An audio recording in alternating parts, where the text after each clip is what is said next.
el día de hoy vamos a ver un tema muy interesante, recordando y repasando un poquito lo de la clase anterior.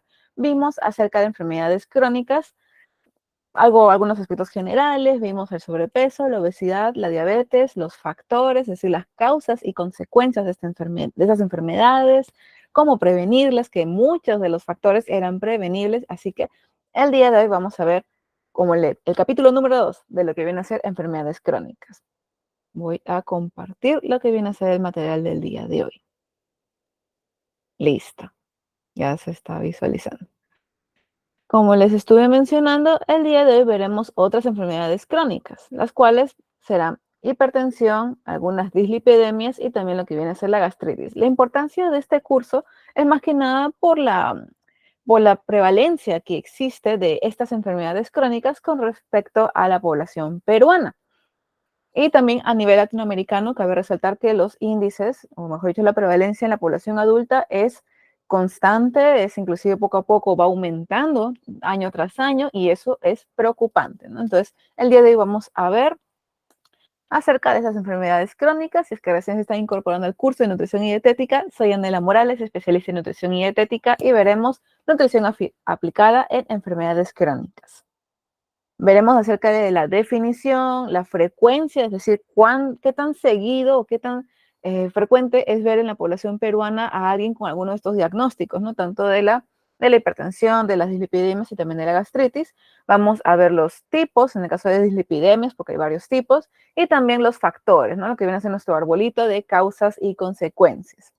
Vamos a también tocar acerca de la prevención y tratamiento nutricional, recomendaciones. Cabe resaltar, y en eso hago también hincapié, se dan recomendaciones generales, debido a que en cada paciente estas enfermedades se pueden manifestar de diferentes formas, con diferentes síntomas. La dieta va a ser distinta dependiendo de los factores que hemos ido hablando clase a clase, ¿no? Recordándolo de la clase 1, ¿por qué la dieta tiene que ser 100% personalizada y no es que yo pueda coger de internet la dieta de la manzana, la dieta de tal actriz, la dieta de tal cantante? No, la dieta tiene que ser 100% personalizada debido a que cada persona es un mundo distinto.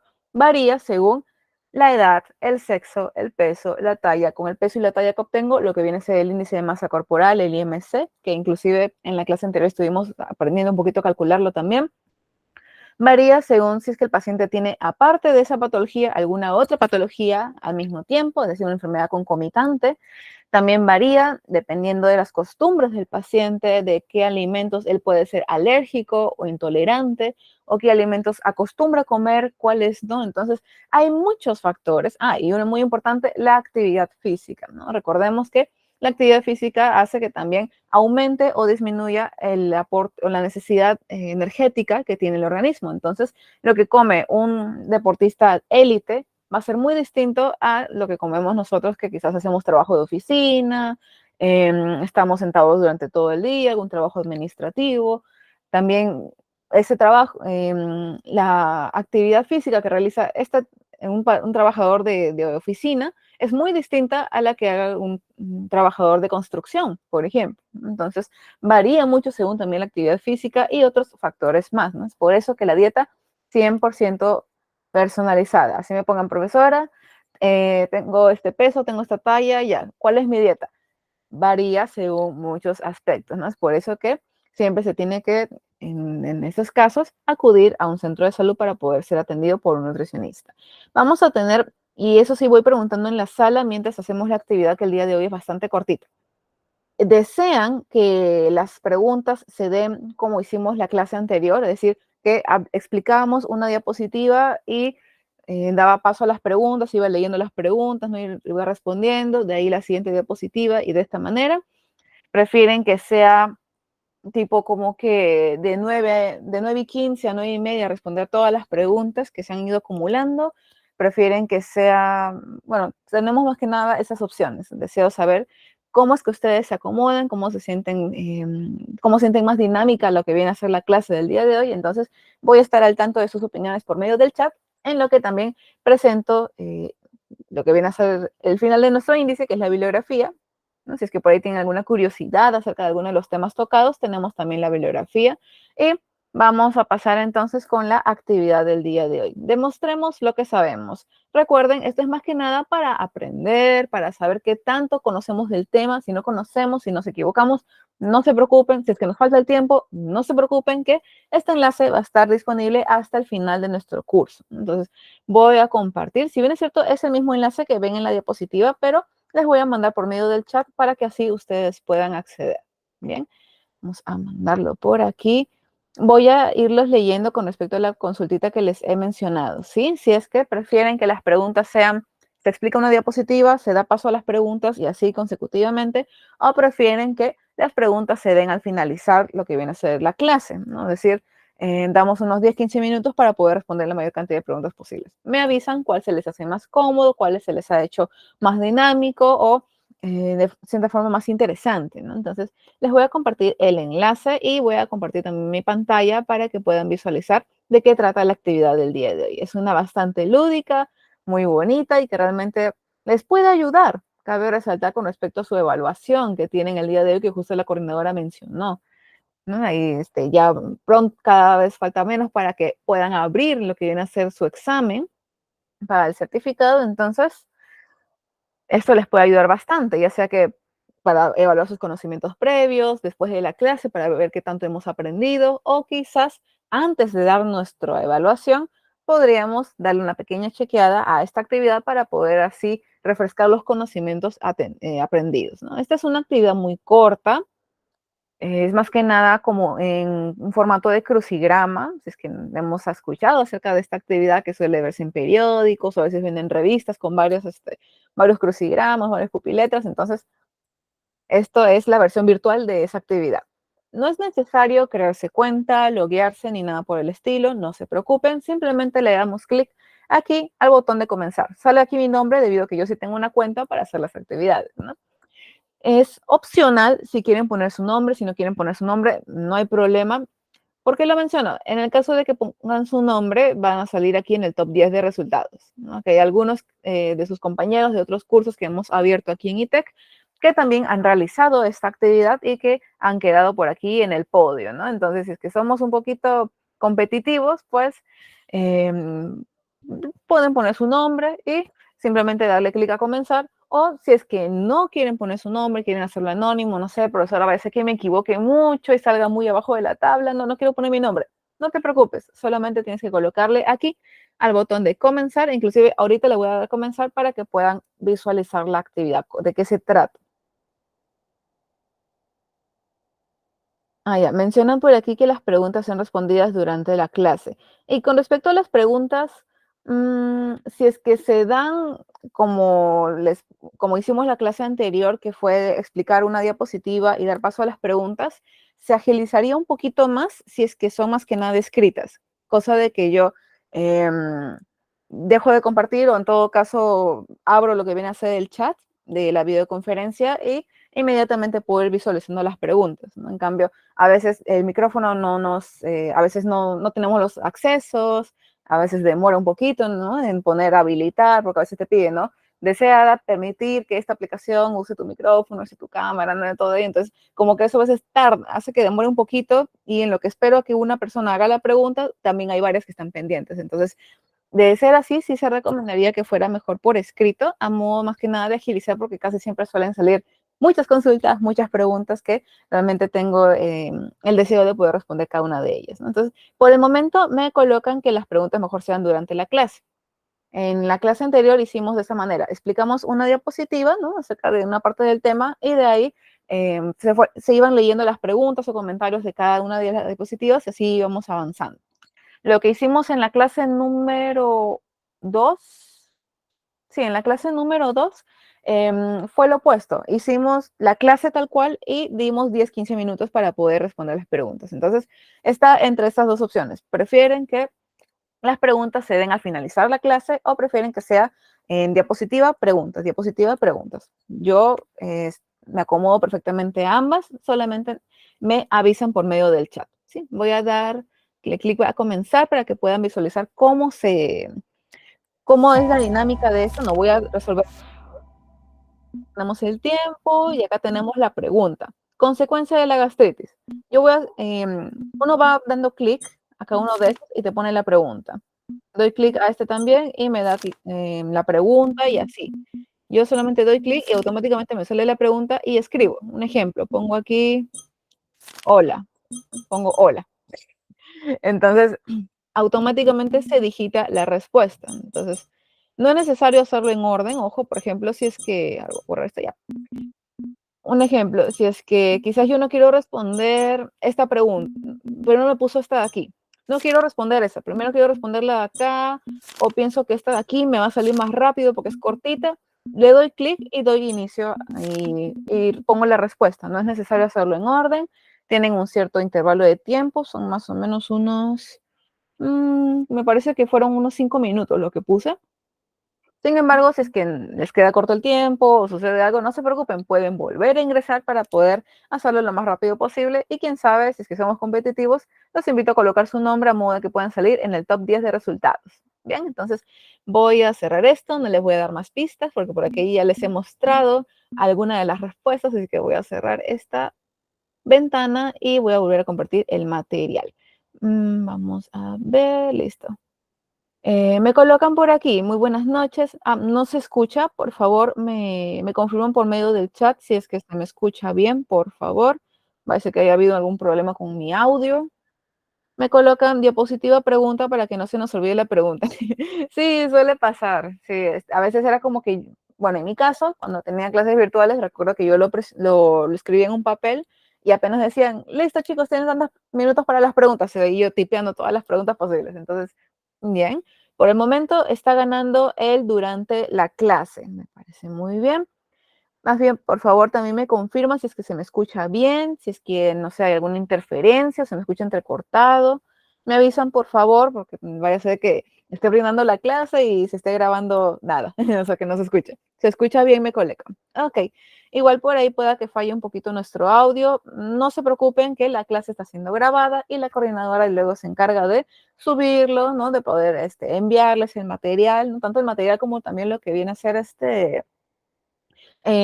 lo que es la grabación y pueden repetirlo las veces que ustedes gusten, escucharlo quizás yendo al trabajo, ¿no? A modo de ir recordando, ¿no? También es una actividad muy interesante, como tipo podcast me pueden tener, así que no hay ningún problema. Bien, entonces esta actividad la pueden hacer en este momento, la pueden hacer después de la clase, la pueden hacer antes de dar su evaluación, a modo de repasar. Son libres de realizarlo. Como les comentaba a un inicio, esta actividad y este enlace están abiertos hasta que culmine el curso. Bien, entonces ya que está todo ok, como me colocan por aquí en el chat, vamos a dar inicio. Primera enfermedad crónica. Recordemos, en la clase anterior vimos algunas: sobrepeso, obesidad y diabetes. Vimos acerca de qué son, causas, consecuencias y también cómo prevenirlas. Esta estructura es similar con respecto a estas enfermedades. Es como que la parte 2 de enfermedades crónicas. ¿Qué es la hipertensión arterial? La Organización Mundial de la Salud nos menciona que los vasos sanguíneos tienen una presión elevada constante. Es muy importante esta palabra constante y les voy a explicar el por qué. Hay ciertos estímulos que hacen que nuestra presión arterial aumente por un momento y de ahí se vuelve a regular. Ejemplo de ello, si es que nos tomáramos la presión luego de haber corrido, no sé, una manzana o haber corrido toda una vuelta por toda nuestra localidad o haber subido y bajado las escaleras corriendo, muy aparte que nos podíamos haber caído, también la presión arterial va a salir un poquito más aumentada debido a que nuestro corazón va a bombear sangre cada vez más rápido. Ahora, ¿qué otra cosa o qué otro estímulo también suele aumentar la presión arterial? También el hecho de comer. Cuando a uno lo diagnostican con hipertensión arterial, te piden que te midas la presión arterial antes de comer, debido a que los alimentos también, ¿no? El hecho de estar masticando, de digerir los alimentos y todo ello, hace que nuestra presión arterial también aumente ligeramente. Sin embargo, luego vuelve a la normalidad, debido a que una característica de los vasos sanguíneos es que son en cierta forma elásticos, ¿no? Se tratan siempre de adaptar. Entonces, por un momento pueda que aumente la presión arterial, pero de ahí se regulariza poquito a poco. También hay algunas sustancias nocivas que aumentan la presión arterial. Y con respecto a ello, permítame hablar acerca de un mito. Se decía que el fumar ayudaba al frío, ¿no? A veces recuerdo que en épocas de mi papá siempre mencionaba, ¿no? Que habían personas, por ejemplo, hay algunos vigilantes, algunos, ¿no? Que para no pasar tanto frío fumaban. Y según ellos eso les daba calor. La respuesta es que no te da calor. Lo que hace es aumentar levemente la presión arterial debido a las sustancias químicas que ingresan al organismo, la nicotina en el tabaco, entre otras sustancias nocivas. Entonces, la interacción de estas con nuestro organismo, así como, bueno, más que nada esa interacción, ¿no? De esos químicos que ingresan a nuestros pulmones, que ingresan a nuestro organismo, causan en cierta forma que aumente levemente la presión arterial y luego se regularice. Entonces, hay ciertos estímulos también, el alcohol, cabe resaltar, ¿no? El consumir bebidas alcohólicas también aumenta levemente la presión arterial y de ahí luego se regulariza conforme ya vamos eliminando el alcohol en nuestro organismo. ¿Qué sucede con la hipertensión arterial? Que ya esta presión elevada es de forma constante, no vuelve a la normalidad la presión arterial, la cual también dificulta el bombeo normal de la sangre. Esto debido a que el corazón hace dos movimientos. Se distiende, se hincha para llenarse de sangre y de ahí para poder hacer llegar la sangre a todo el organismo, se contrae, ¿no? Entonces es un constante de esta manera. El hecho de que la presión arterial aumente también puede dañar severamente los vasos sanguíneos y en un momento también les explico el por qué. Profesora, ¿cuál es la presión arterial común? Depende mucho de cada persona. La usual, ¿no? Por lo cual a veces nos solemos guiar, es 120/80, ¿sí? 120/80 o 120/80 es la presión arterial normal. Ahora, ¿por qué menciono que eso depende de cada persona? La presión arterial de un adolescente varía mucho con la de un adulto, debido a que la presión arterial poquito a poco va aumentando con el paso de los años. Con ello no digo que ya a los 30, 40 años ya voy a tener hipertensión arterial porque cada año aumenta, ¿no? Aumenta de forma muy discreta, poquito a poco va aumentando y mientras se mantenga en los estándares normales, los valores normales, que son 120/80, mientras que sea menor a ello o igual, no hay ningún problema.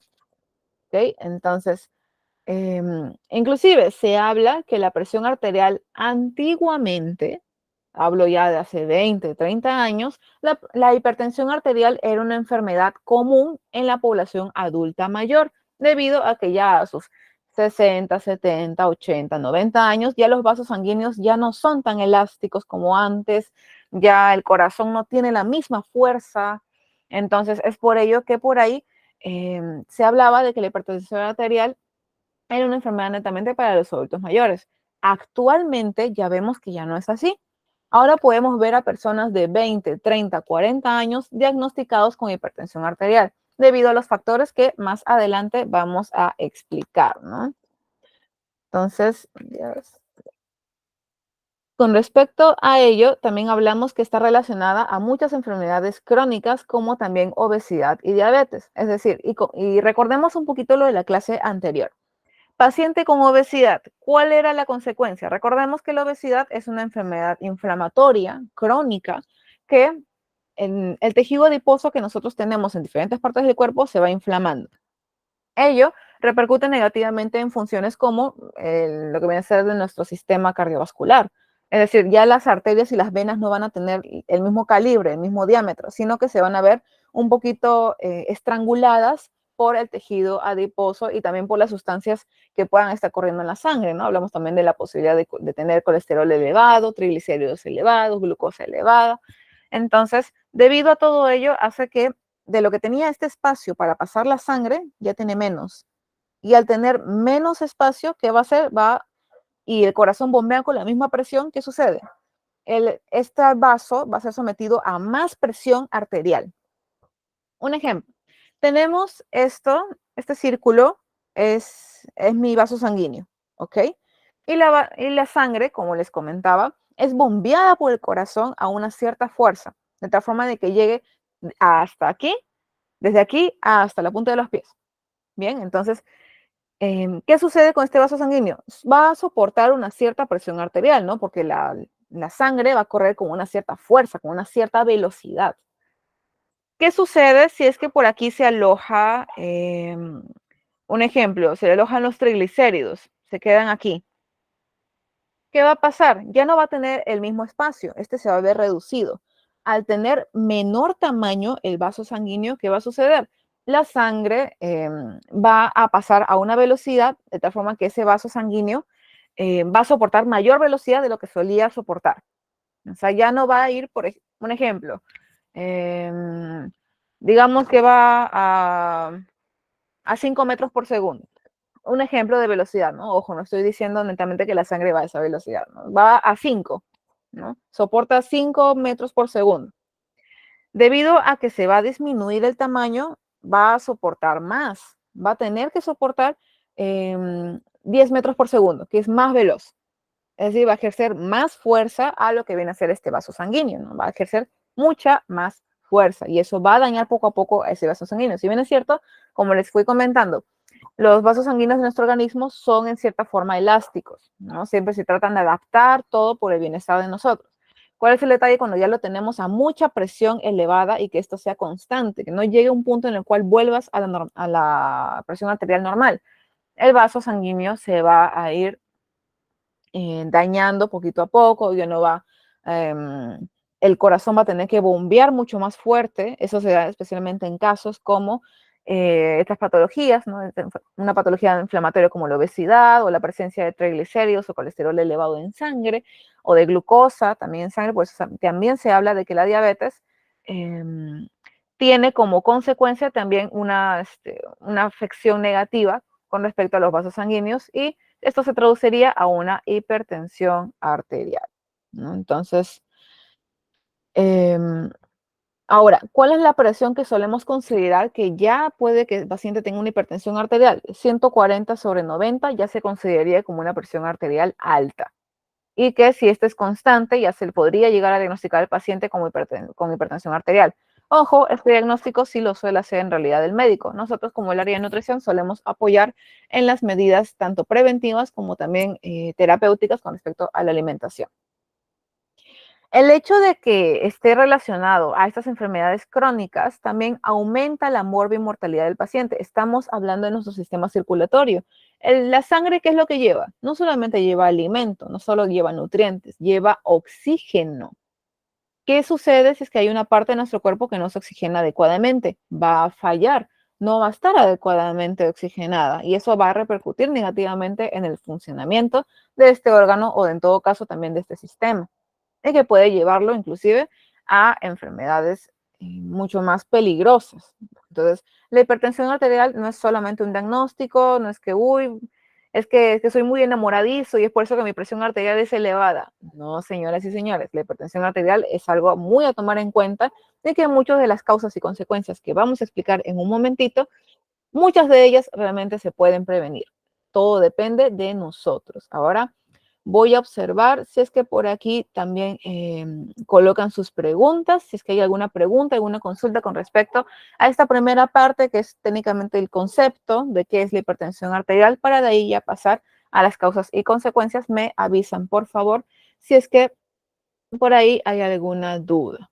Bien, no se preocupen si es que por ahí hay un problema, si es que no podemos ingresar a la clase algún día. No se preocupen, no es que se tome asistencia, pero también luego va a estar disponible lo que viene a ser la grabación de la clase, ¿no? Ya nuestra coordinadora se encarga de brindarnos ese material, ¿no? El material audiovisual, que es la grabación de la clase. Así que si es que tienen algún problema, si es que no se quieren hacer la actividad, pero no pueden porque si no se les cierra la videoconferencia, no se preocupen, la actividad la pueden hacer después y si se les corta el internet, se les corta el audio o algo, no se preocupen que la clase está siendo grabada.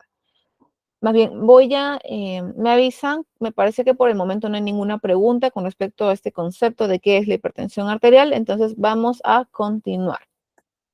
Vamos a ver este arbolito de causas y consecuencias de lo que viene a ser la hipertensión arterial en adultos. En primer lugar, las causas, y como se mencionó en la diapositiva anterior, principalmente son enfermedades crónicas como el sobrepeso o la obesidad o también el hecho de tener diabetes. Ambas, mejor dicho, las tres son, en cierta forma, causan una mayor predisposición al paciente de tener hipertensión arterial. Con ello no digo que todos los pacientes con hipertensión arterial también tienen obesidad, sobrepeso, también tienen diabetes. No. Hay casos en los cuales el paciente solo tiene hipertensión arterial. Su peso, su IMC sale con un diagnóstico normal. Hay casos donde el paciente tiene sobrepeso, obesidad o diabetes o la mezcla entre ellas y a pesar de ello no tiene hipertensión arterial. Entonces, no es que sí o sí se va a dar la hipertensión en esos pacientes con sobrepeso, obesidad o en todo caso diabetes, no, pero sí aumenta el riesgo. Digamos, nosotros teníamos así de riesgo, un paciente sano tiene así de riesgo, si es que padeces de sobrepeso o obesidad o diabetes, tienes este riesgo, aumenta el riesgo. Con ello no quiere decir que te va a dar la enfermedad, no, pero sí aumenta el riesgo. Ahora, otra causa también suele ser antecedentes familiares, ¿no? Se suele tener bastante cuidado con respecto a los antecedentes, ¿no? Más que nada por lo que viene a ser la alimentación de estos. Recordemos, en general lo que más heredamos son hábitos alimentarios. Es que si es que mi papá tiene hipertensión, yo también puedo tener hipertensión, no necesariamente. En mi caso, mi padre tiene hipertensión arterial. En mi historia clínica también han colocado, ¿no? Padre con hipertensión a modo de que siempre haga un chequeo de mi presión arterial. Sin embargo, por el momento todavía no tengo la enfermedad, me estoy cuidando adecuadamente en mi alimentación, así que estoy haciendo mi tarea. Por ahí creo que se les ha prendido un micro por equivocación, parece.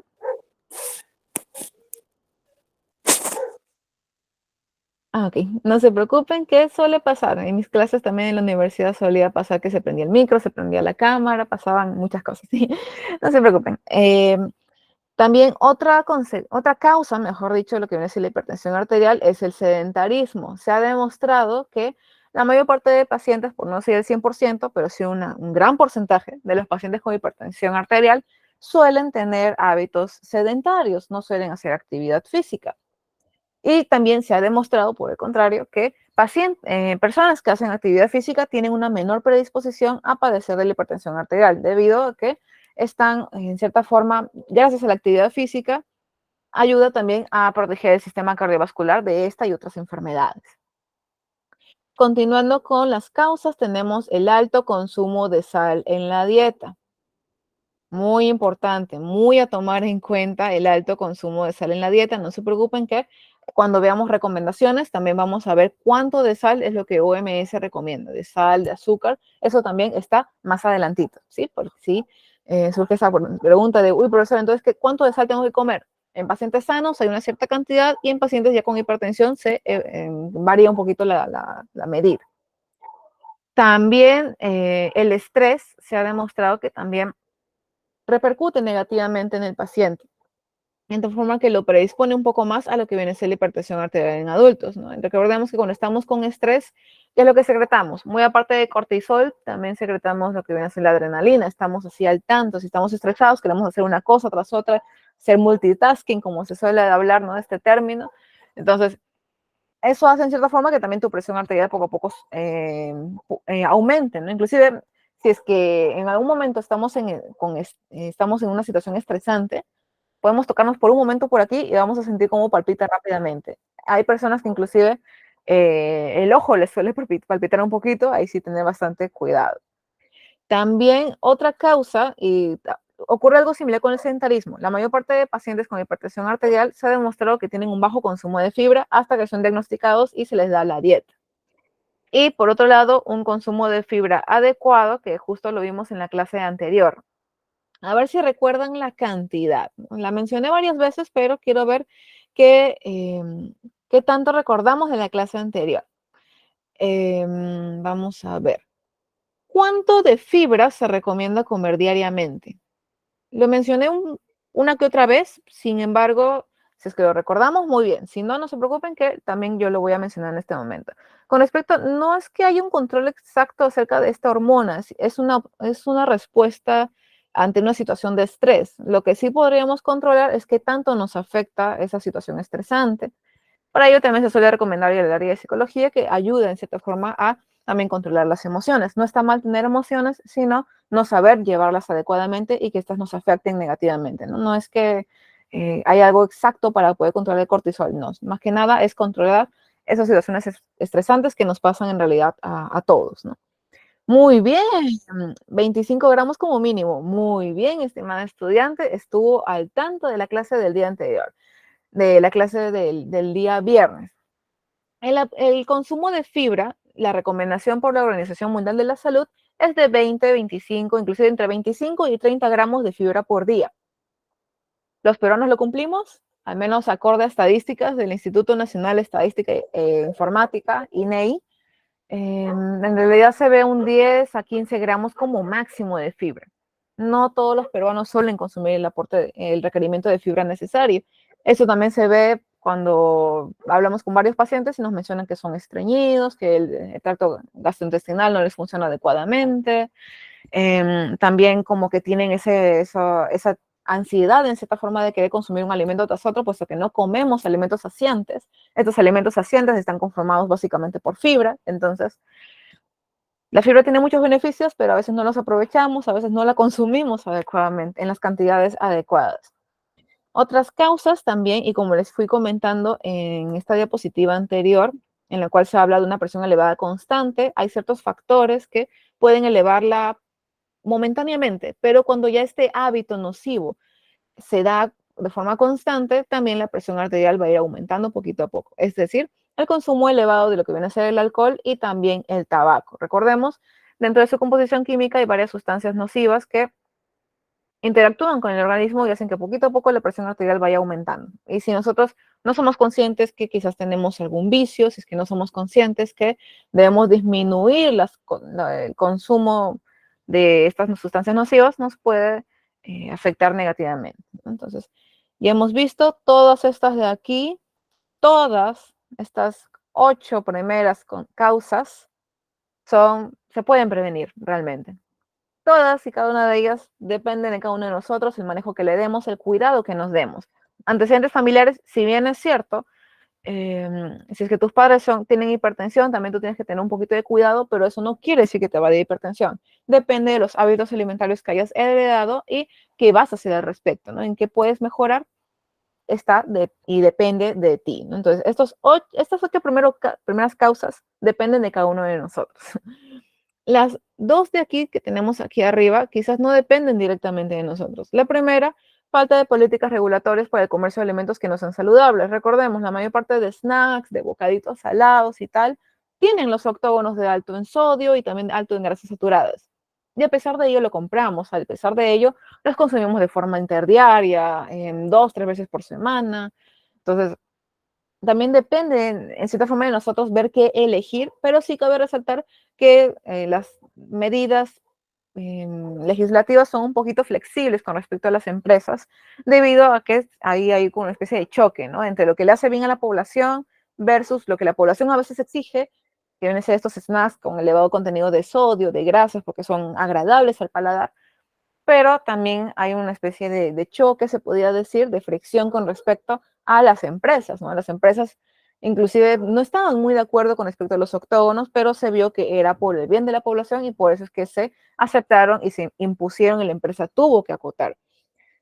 Sin embargo, recordemos estos snacks, estos golosinas, suelen ser muy económicas, suelen haber ofertas, solemos tener una accesibilidad muy rápida.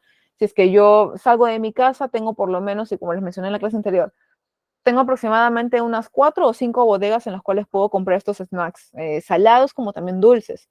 Hay ciertas golosinas, ciertas galletas, ciertos chocolates que muy aparte de tener el alto en sal, el alto en sodio, el alto en grasas saturadas, también puede que sean ya sea dulces o saladas. Ello debido a que, profesora, si es que este queque es dulce, ¿por qué tiene el octógono de alto en sodio? Porque el sodio también realza el sabor de los alimentos. Es por ello que en nuestro sofrito, antes de cocinar, ¿no? En nuestro aderezo, solemos incorporarle sal para poder realzar el sabor de los alimentos. ¿Por qué la carne se dice que solamente tiene que echarse sal y ya está? Porque ayuda a realzar el sabor natural de lo que viene a ser la carne, ¿no? Entonces, cabe resaltar que, volviendo a la parte de lo que vienen a ser los snacks, se utiliza por lo general el sodio como un aditivo para realzar el sabor de los alimentos y que sea agradable a nuestro paladar y así querramos comprar más y más. Son accesibles, son económicos, son agradables al paladar, entonces También tiene que haber un poquito más de políticas regulatorias o más estrictas con respecto a la venta de estos snacks, estas golosinas que realmente no le hacen ningún bien a la población. Existirá, esperemos que muy pronto. Causa final de lo que debe ser la hipertensión y que quizás directamente no depende de nosotros, enfermedades crónicas como diabetes. Bueno, diabetes sí tiene un poquito que ver con nosotros, con respecto a los hábitos alimentarios, enfermedades renales que por ahí podríamos tener, entre otras enfermedades también causan ciertos desniveles con respecto a la presión arterial, con respecto a lo que viene a ser la sal que se queda en nuestro organismo, no se depura adecuadamente. Entonces, ¿hay ciertas enfermedades que pueden causar una presión arterial elevada? Sí, pero también depende del médico observar, modificar su dieta, ¿no? Estar al tanto del paciente para poder así que haya una contraparte, ¿no? Si bien es cierto, lo estoy curando esta enfermedad, pero este medicamento hace que se eleve su presión arterial, ok, entonces le voy a recomendar una buena alimentación, le voy a recomendar actividad física, de tal forma en la cual no se vea tan afectada la presión arterial hasta que termine el tratamiento farmacológico de la otra enfermedad, ¿no? Entonces, veamos finalmente, hablando de lo que viene a ser la hipertensión, las consecuencias de la hipertensión arterial y de ahí voy a dar paso a lo que son las preguntas. Dentro de las consecuencias tenemos una insuficiencia renal. Recordemos que el riñón se encarga de filtrar lo que viene a ser la sangre y con respecto al sodio, hay un cierto efecto que causa en el riñón, hace que almacene mayor, que retenga mayor cantidad de líquido. Es decir, que no se excrete tanto lo que viene a ser las toxinas, se permanece ahí en el riñón, también el sodio se permanece ahí en el tubo contorneado. Entonces, ¿qué sucede? A largo plazo podría afectar negativamente en lo que viene a ser la filtración de lo que viene a ser la sangre y podría causar alguna insuficiencia renal que a largo plazo puede llevar a una hemodiálisis. Recordemos lo que hablamos en la clase anterior. ¿Qué es hemodiálisis? Es cuando ya el riñón no filtra, no está cumpliendo su función. ¿Qué va a pasar con nosotros? No podemos vivir sin riñones que funcionen. Nos conectan a una máquina en un centro de salud y nos realizan esa hemodiálisis, en la cual nuestra sangre pasa por una máquina que me parece que es más o menos de ese tamaño aproximadamente, que se encarga de filtrar la sangre y devolverla a nuestro torrente sanguíneo, ¿no? Entonces es algo que demora, que también es un poquito más costoso para lo que viene a ser la salud pública. Ya es como que técnicamente nuestro riñón no está funcionando adecuadamente, entonces eso puede inclusive indicar una mayor predisposición a otras enfermedades. Hablando un poquito con respecto a los vasos sanguíneos que recorren todo nuestro cuerpo, también hablemos de las cataratas. ¿Afecta negativamente la hipertensión con respecto a la visión? Sí, más que nada puesto que pasa algo similar con la diabetes.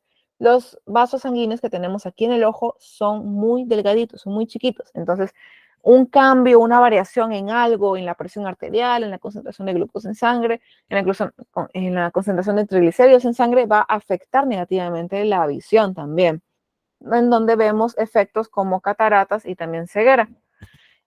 También a nivel cardiovascular, recordemos, esta es una enfermedad también a nivel cardiovascular y que es peligrosa por lo mismo.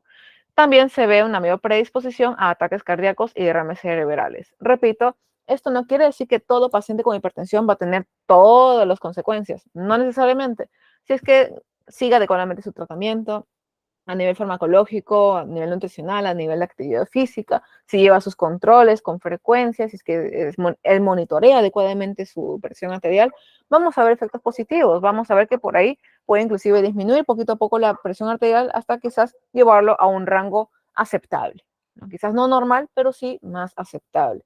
Y ya la consecuencia que hemos visto en enfermedades crónicas anteriormente también se repite aquí, la muerte prematura. El hecho de que esta enfermedad nos afecte los riñones, el sistema cardiovascular, lo que viene a ser la visión, inclusive el cerebro, ¿no? Que vemos los derrames cerebrales, entonces puede acelerar el proceso natural de nosotros los humanos a la muerte prematura. Ojo, con ello no es para asustarlos, pero sí son causas y consecuencias que se hablan en varios estudios y que inclusive en la bibliografía les voy a poder platicar un poquito más de ello, ¿no? Les voy a poder indicar, miren, esto es de donde se obtuvo esta información, ¿no? Entonces se les va a poder mencionar. Ahora, vamos a ver si es que por ahí hay alguna pregunta, alguna consulta hasta el momento, o si no, para también continuar con lo que viene a ser el resto de la clase. Me colocan un infarto cerebral, un ACV, también se origina por la presión, por la hipertensión. Hay una mayor predisposición de los pacientes con hipertensión o alguna otra enfermedad cardiovascular a tener un accidente cerebrovascular, debido a la conexión que hay del cerebro junto con lo que vienen a ser los vasos sanguíneos, ¿no? También los vasos sanguíneos llegan al cerebro a poder nutrirlo y también a poder oxigenarlo. Entonces, esto también puede causar negativamente estragos en nuestro cerebro, llegando a estos episodios que podrían llevar a la muerte prematura del paciente. No, no mencioné que el pálpito en el ojo es por el cortisol. Dije que más bien es el estrés lo que causa diferentes efectos secundarios en nuestro organismo. Uno de ellos, a nivel hormonal, se da una mayor secreción de cortisol, una mayor secreción de lo que viene a ser la adrenalina, ya que cuando estamos estresados estamos así como que alertas ante una cosa, ante una cosa u otra. Entonces, eso es a nivel hormonal. ¿Cómo se manifiesta en el organismo? Puede ser que nos tinque un poquito más el ojo, algunos se nos hace una cierta mueca. He visto también que niveles muy elevados y mal manejados de lo que viene a ser el estrés podrían llevar a una parálisis parcial de lo que viene a ser la cara, debido a que nuestros músculos también tienen un cierto, para ahí pasa lo que viene a ser la circulación también. Entonces, también afecta negativamente a nivel muscular, en cierta forma. Entonces, por ello, la importancia de que sepamos manejar esas situaciones de estrés, veamos cómo solucionarlos y que no nos afecten negativamente, ¿sí? Entonces, más que nada es a nivel hormonal que sucede esto, pero no es como que se puede controlar el cortisol o qué alimentos puedo comer para disminuir el cortisol. No necesariamente. Si es que hablamos de alimentos, se hablaría de alimentos que que ayuden a que el cuerpo se estimule a secretar endorfinas, ¿no? Que viene a ser la hormona del placer, la hormona de la relajación, ¿no? Entonces, ahí estaríamos hablando un poquito se podría decir, de suavizar un poquito los efectos del estrés en nuestro organismo, pero es un poquito complicado. También se recomienda lo que viene a ser la ayuda psicológica para poder así manejar mejor estas situaciones que no se van a dar una vez, dos veces, se van a dar muchas veces, debido a que nuestro mundo es bastante estresante, ¿no? Trabajo, escuela, familia, entre muchos otros factores que podrían jugar negativamente con nuestra salud y con el estrés, ¿no? Que nos puede llevar a otras situaciones.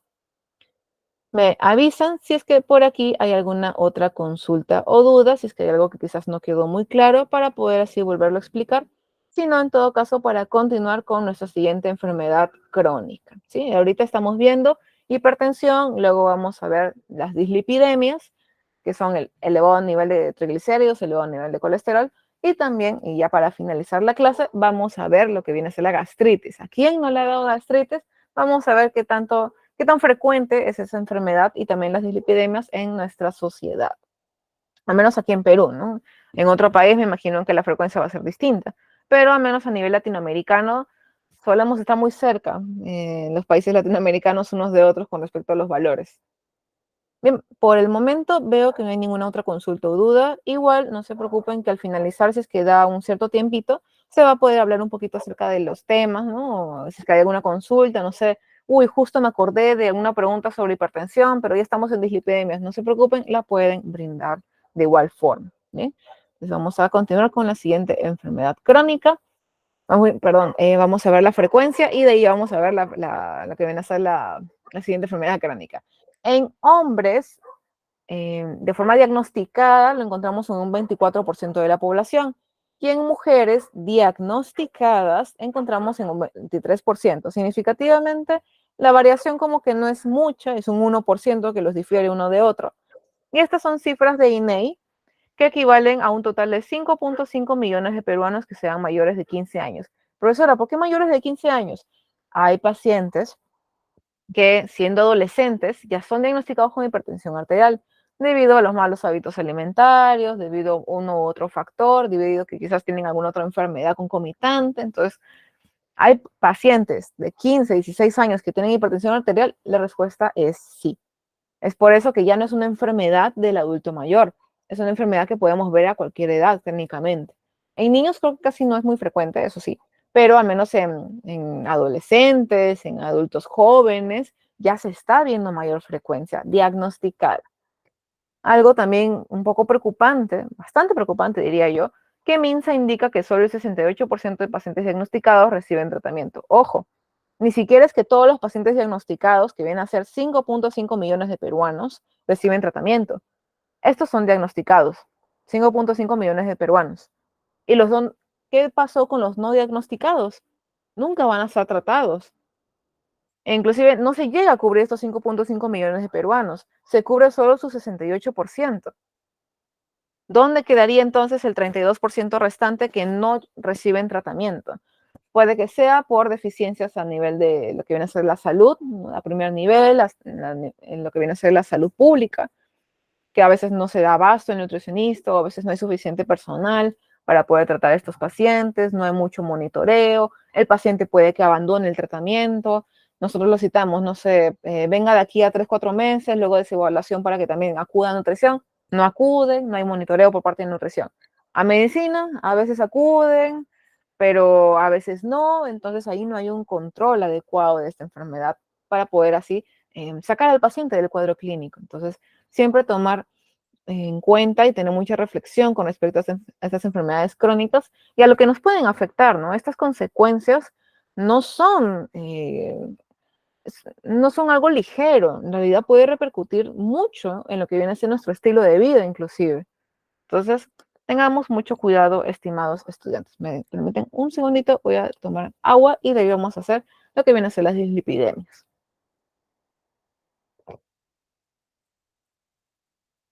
Bien, disculpen, estimados estudiantes. Ahora sí, vamos a continuar, no sin antes revisar si por ahí hay alguna pregunta o duda con respecto a hipertensión arterial. Por el momento veo que no.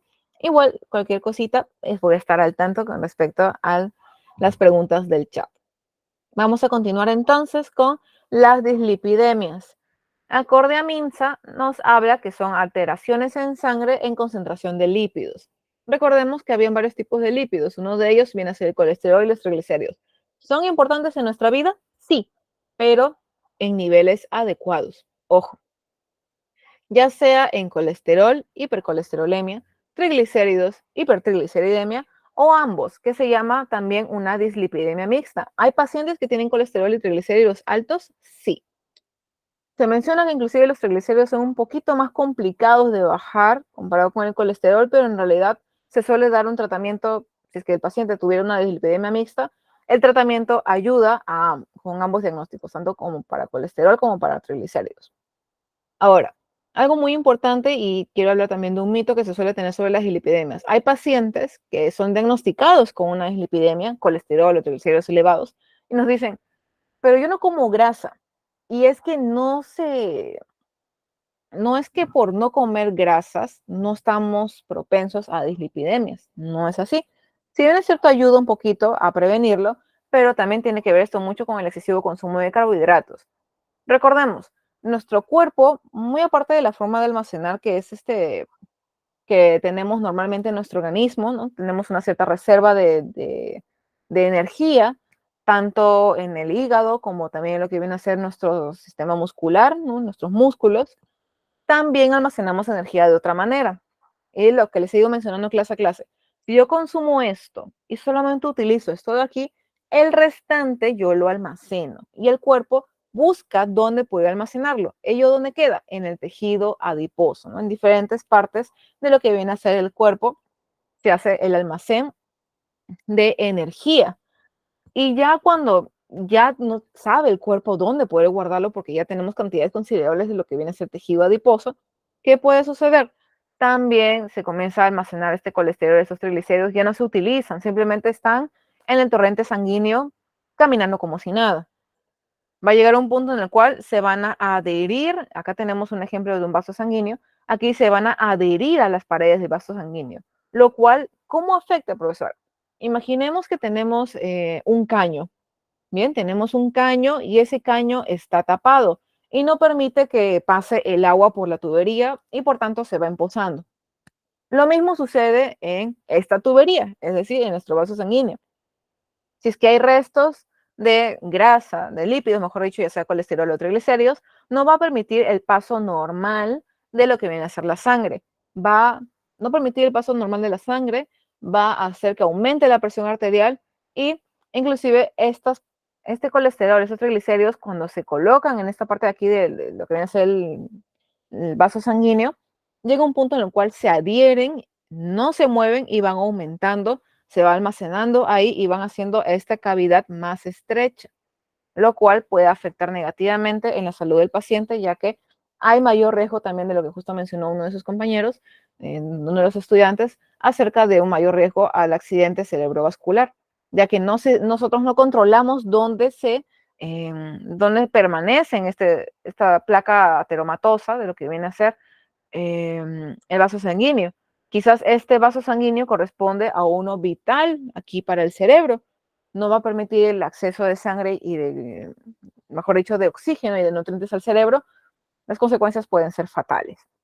Entonces, ¿cómo es que se mide lo que viene a ser la dislipidemia? Con respecto a la hipercolesterolemia, que es elevado nivel de colesterol en sangre, el colesterol total sale mayor a 200 miligramos por decilitro. Por otro lado, hipertrigliceridemia es cuando los niveles de triglicéridos son mayores a 150 miligramos por decilitro. Ahora, esto estamos hablando en cierta forma de colesterol malo. Bien, estas medidas por lo general son el colesterol malo. ¿A qué me refiero con respecto al colesterol malo? ¿Qué es HDL, profesora? Ahorita les escribo en el chat. Es High Density Lipoprotein. Es una lipoproteína de alta densidad. Este HDL es bueno. Profesora, ¿cómo sabe que es bueno? Puesto que, ¿cómo determinamos que un paciente tiene algún tipo de dislipidemia? Debido a que los niveles de HDL son bajos. Miren acá, colesterol mayor a 200, triglicéridos mayor a 150. Niveles de HDL cuando son menores a 50 o menores a 40 en mujeres, ya que este colesterol, el HDL, entre comillas, es el bueno, ¿no? El que necesitamos, el que cumple muchas funciones. Ahora, ese es uno, pero también tenemos otros tipos de lipoproteínas. ¿Qué es una lipoproteína?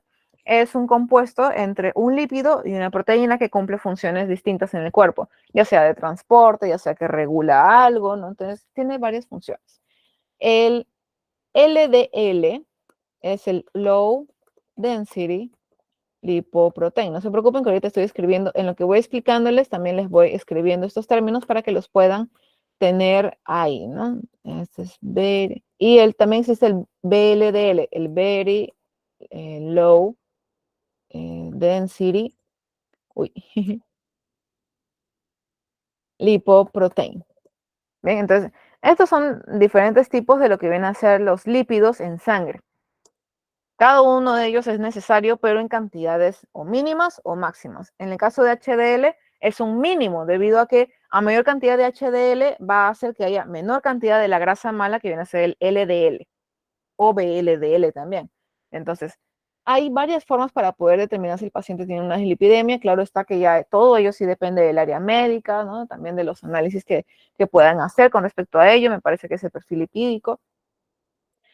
En este caso, el HDL varía un poquito en las cantidades según sexo. En hombres es menor a 50. Cuando es menor a 50, el paciente puede que tenga alguna dislipidemia.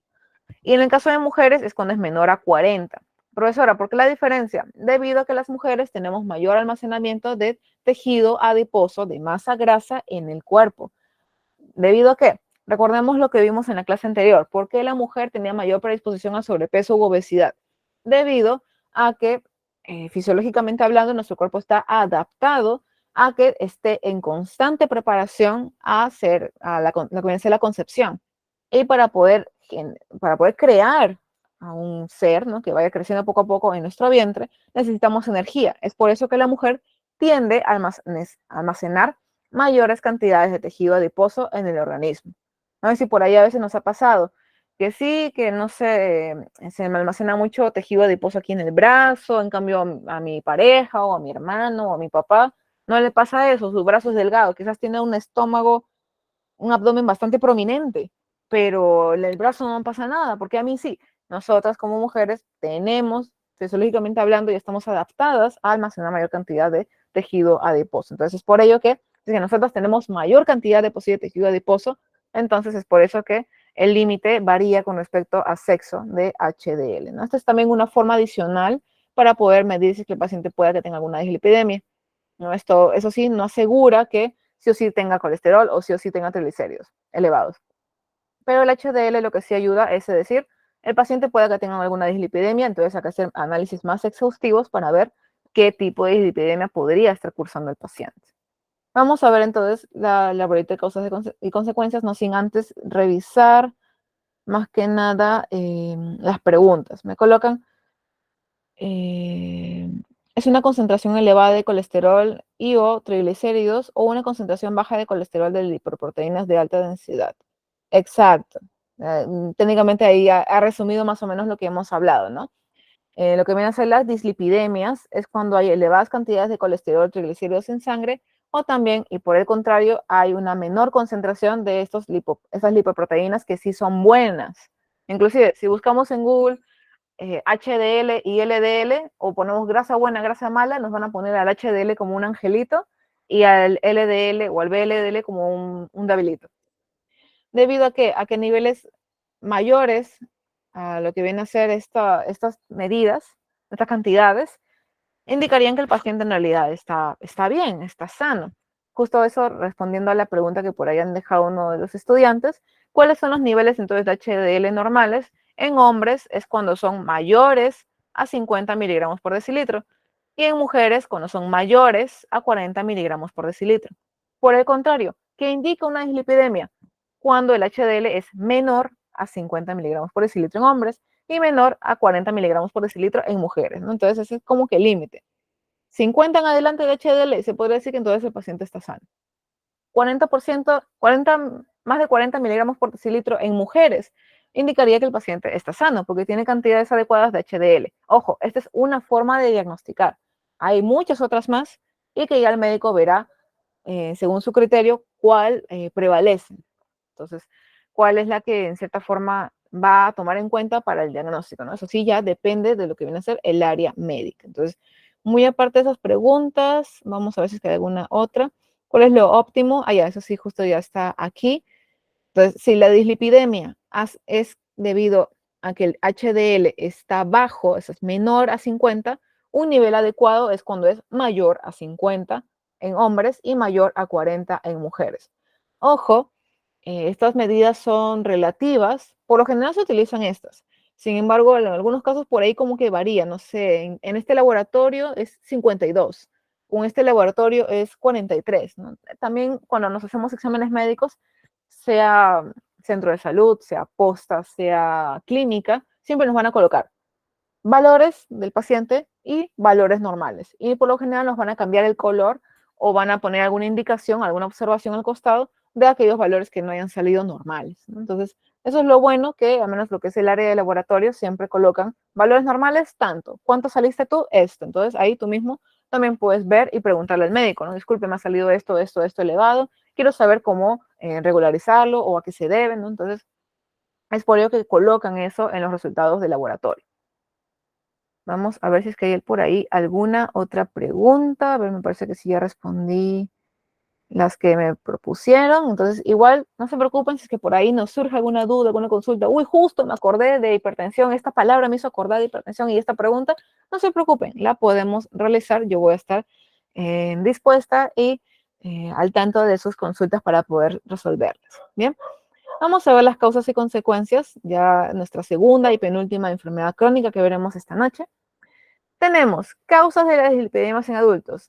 Al igual que la enfermedad anterior de la hipertensión, el sobrepeso o la obesidad están relacionadas, ¿no? El paciente con sobrepeso o obesidad tiene más predisposición, más probabilidad de padecer de alguna dislipidemia. Ojo, y tener mucho cuidado.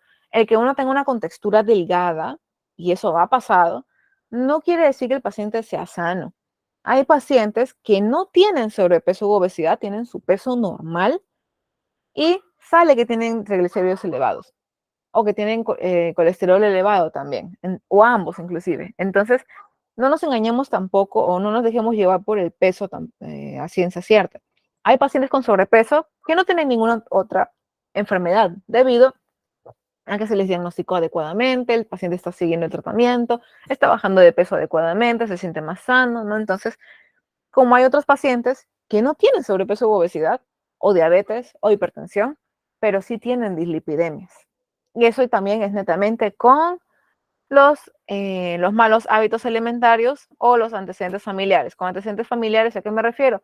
A que nosotros heredamos los hábitos alimentarios de nuestros padres. Un ejemplo, recuerdo que cuando era pequeña siempre solíamos consumir galletas técnicamente todos los días. Todos los días en la tarde siempre comíamos una galleta y un chocolate, y de ahí a nuestra cena. Era como una media tarde para mí.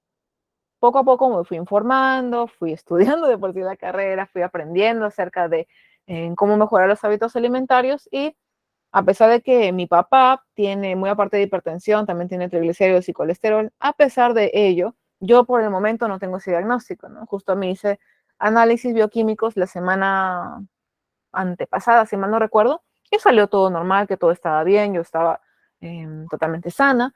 Entonces siempre depende de cada uno de nosotros. Si bien es cierto, en los hábitos alimentarios, a veces ya uno de adulto es complicado cambiarlos, pero si es por nuestra salud, sí los invito a mejorarlos, ¿no? Quizás no cambiarlos al 100%, pero sí mejorarlos para disminuir ese riesgo que se puede tener de tener estas patologías.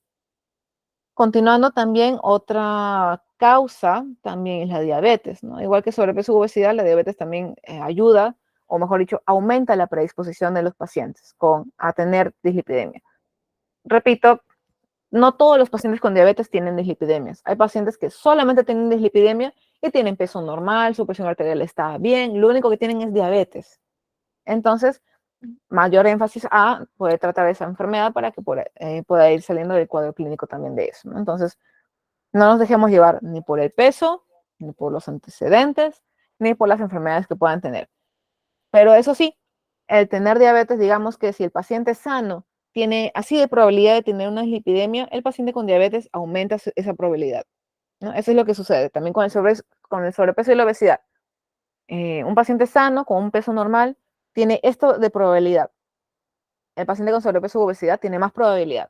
No quiere decir que va a tener esa enfermedad, pero hay mayor chance, mayor posibilidad de que tenga a largo plazo, y si es que no se cuida, si es que no hace un monitoreo adecuado de su alimentación o también del tratamiento farmacológico que le brinda el médico, pueda que desarrolle esta enfermedad más adelante. También otra causa que se está repitiendo en casi todas las enfermedades crónicas, el bajo consumo de fibra. Se ha demostrado que pacientes que tienen dislipidemias, indistintamente de que si tienen o no tienen sobrepeso, obesidad o diabetes, o los tres, o mejor dicho, dos de tres, muchos de ellos no tienen un consumo adecuado de fibra. Y también cabe resaltar que la fibra ayuda a regular lo que viene a ser el azúcar en sangre, la presión arterial a largo plazo, y también las dislipidemias a largo plazo. Por eso es que en esas tres enfermedades que he mencionado, recomiendan un consumo mayor de fibra, ya que recordemos, la recomendación es de 25 a 30 gramos de fibra por día, y al menos aquí en Latinoamérica se estila a comer un máximo de 10 o 15 gramos, ¿no? Ese es el promedio. Hay pacientes que quizás no comen casi nada de fibra, como hay pacientes que sí llegan al requerimiento. Se hace un promedio y sale que de 10 a 15 gramos es lo que consumimos aquí en Latinoamérica. Depende de nosotros mejorar esa cifra. Sedentarismo también ayuda, lamentablemente, contribuye a que se dé esta enfermedad. También el consumo elevado de alcohol. Recordemos, el alcohol netamente nos brinda calorías vacías. No es que nos aporte carbohidratos, no es que nos aporte grasas, no es que nos aporte proteínas, no. Simplemente nos aporta energía y ya está.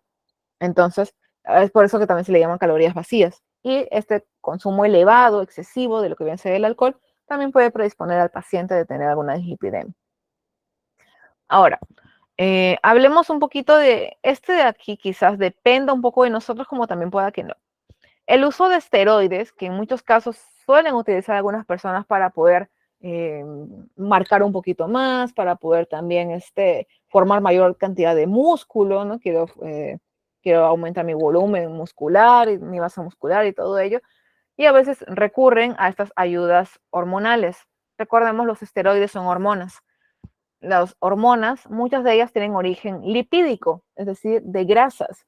Es decir, estamos colocando la hormona, pero que está basada en grasa. Entonces, estamos aumentando la cantidad de grasa en nuestro organismo.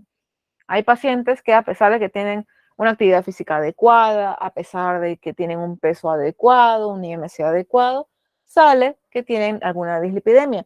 Y preguntamos, ¿no? ¿Usted utiliza alguna ayuda, ¿no? Ayuda ergogénica, ¿no? Algo para la musculatura que usted presenta. Sí, es que yo me inyecto esteroides.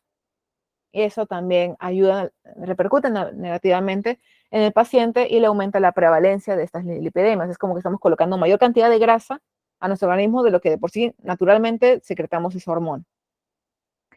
Algo también a tomar en cuenta y que en cierta forma sí depende un poco de nosotros, que viene a ser el síndrome metabólico. ¿A qué se refiere con un síndrome metabólico, profesora? Ya me asusté. No se preocupe, estimado estudiante. El síndrome metabólico es cuando juntamos varias enfermedades y por lo menos son 3 enfermedades. Se habla de sobrepeso u obesidad, de diabetes e hipertensión. Entonces, el tener estas 3 enfermedades aumenta aún más el riesgo de tener alguna dislipidemia. Les comentaba, un paciente sano tiene así de probabilidad. Un paciente con sobrepeso u obesidad tiene esta probabilidad. Un paciente que tenga sobrepeso y también lo que viene a ser la hipertensión tiene esta probabilidad. Un paciente con sobrepeso, diabetes e hipertensión arterial aumenta lo que viene a ser el riesgo, la probabilidad de tener esta enfermedad a largo plazo. Con ello, repito, no quiere decir que sí o sí vas a tener una dislipidemia, pero se aumenta tu riesgo. Es por eso que se tiene que tener mucho cuidado.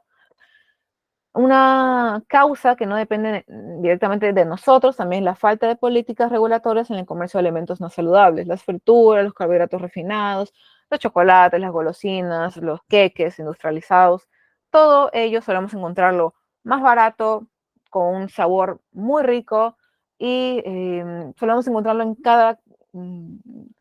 cada bodega, en cada tiendita, en cada puestito de golosinas. Entonces, es mucho más accesible que irnos a comprar fruta. Aquí en mi localidad, donde yo vivo, creo que solamente hay 1 o 2 tiendas de fruta como máximo, y eso, no suelen abrir seguido. Pero las bodegas, pues, como les comentaba, al menos de aquí a unas cuadras, al menos si hablamos de las manzanas cercanas a donde yo vivo, por lo menos hay 6 o 7 tiendas, bien abastecidas de comida chatarra. Ya para culminar con lo que vienen a ser las causas, tenemos algunas enfermedades que el tratamiento farmacológico utilizado para tratar estas enfermedades también tiene un origen lipídico, es decir, aún puede haber mayor riesgo de aumentar los triglicéridos o el colesterol en sangre.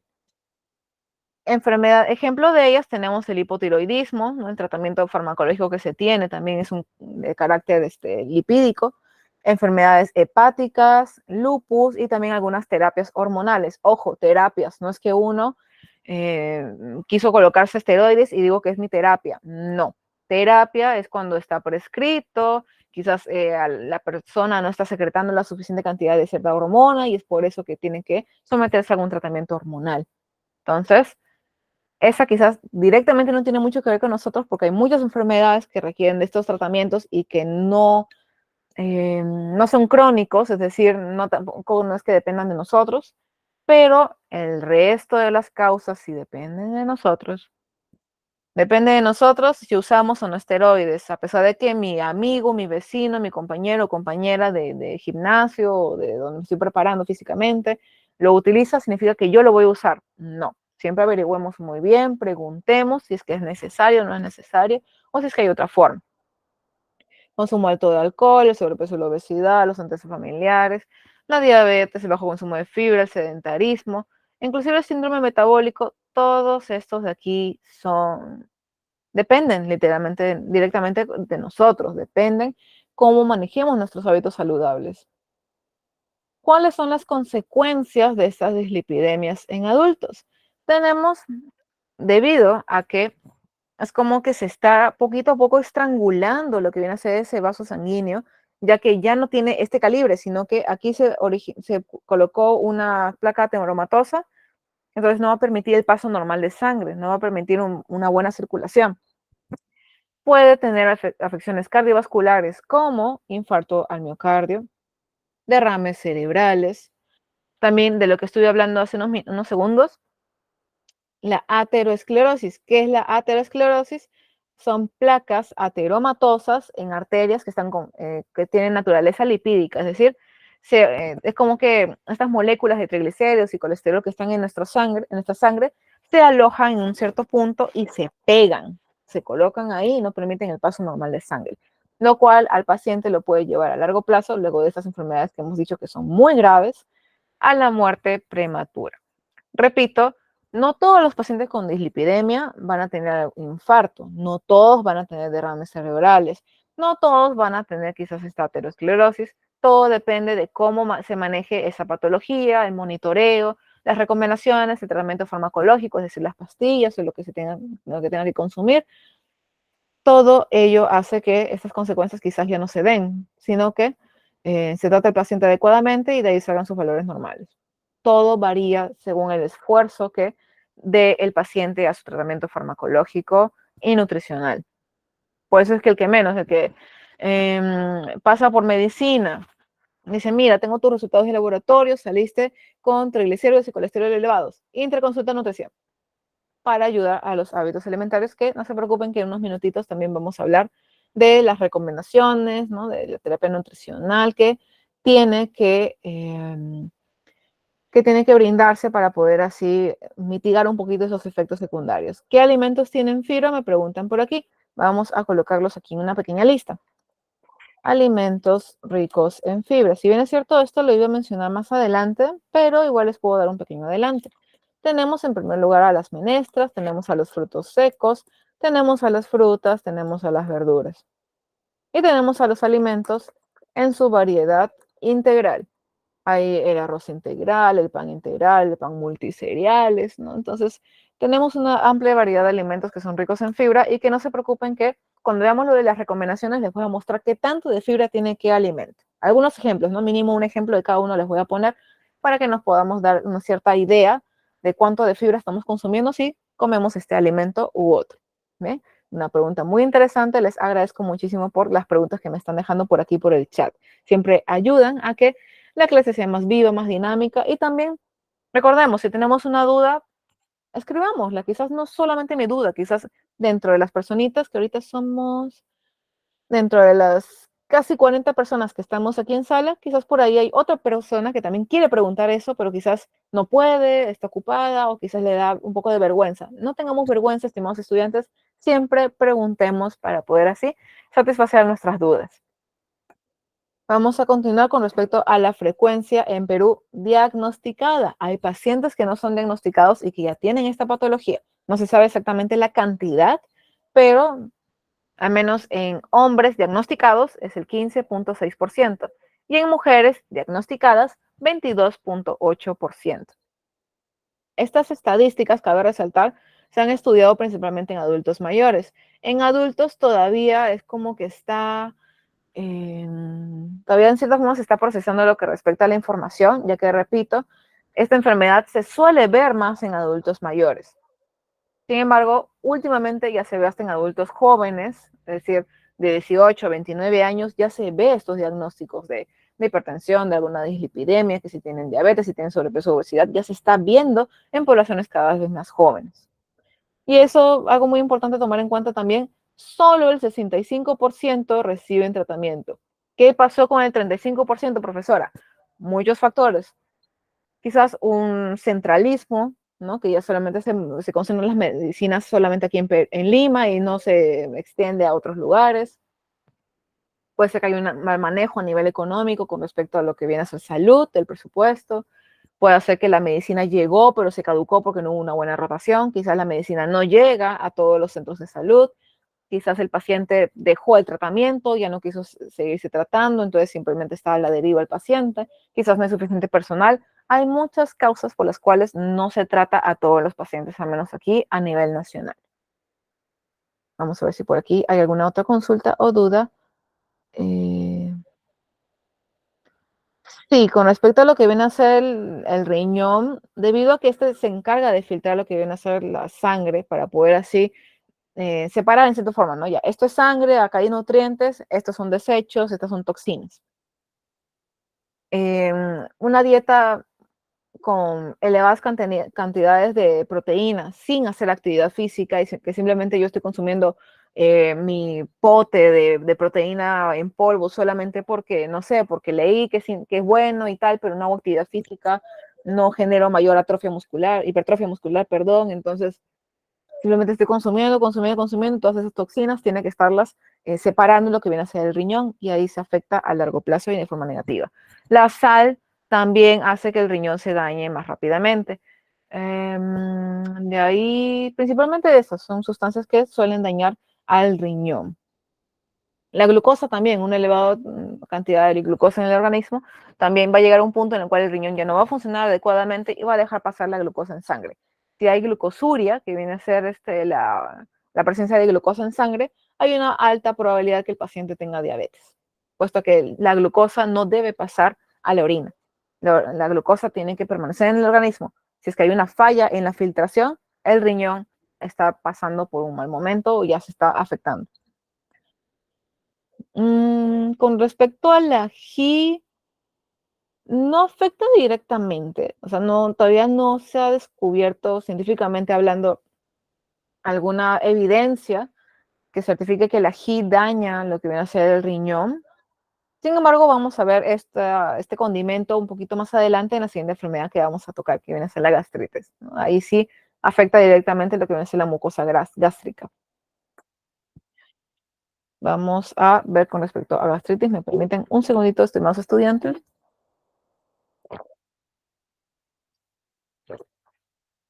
Listo, disculpen, estimados estudiantes, solo para poder así refrescar un poquito la garganta. ¿Qué es la gastritis? Es la inflamación del revestimiento del estómago. El estómago está conformado por varias capas de piel, con diferentes grosores, diferentes funciones. Esta se va inflamando debido, por lo general, por una infección bacteriana, Helicobacter pylori.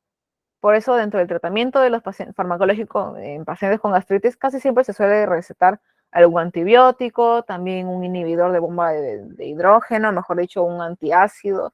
Entonces, dependiendo de cada uno de los casos que se pueda presentar. Puede presentarse de forma repentina, es decir, siendo una enfermedad aguda o también con el tiempo, siendo una enfermedad crónica. Por lo general, cuando es una gastritis crónica, que ya eso lo determina el médico, cuando es una gastritis crónica, cada tanto va a volver la enfermedad. Te descuidas, no sigues las recomendaciones, no comes a tus horarios, entre otras causas que vamos a ver más adelante, pueda que vuelva la gastritis. Y ahí estamos hablando con una enfermedad crónica. Ahora, ¿cuáles son los síntomas? Que es justo la imagen que tenemos en la parte de aquí. Por lo general, suele ser ardor y dolor en el área abdominal, suele tener la sensación de llenura a pesar de que uno no ha consumido lo suficiente o quizás, no sé, no he cenado y aún así me siento llena. O si me preparo mi cena y como un poquito y ya siento el estómago que me va a reventar, que ya está muy lleno, a pesar de que no lo está.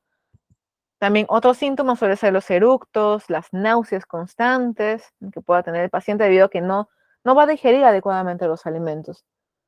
Y también otro síntoma se suele ver lo que viene a ser la distensión abdominal. ¿Qué es la distensión? Cuando se hincha, cuando se inflama lo que viene a ser nuestro estómago, como si nos hubiéramos llenado de gases, pero no hemos comido nada todavía.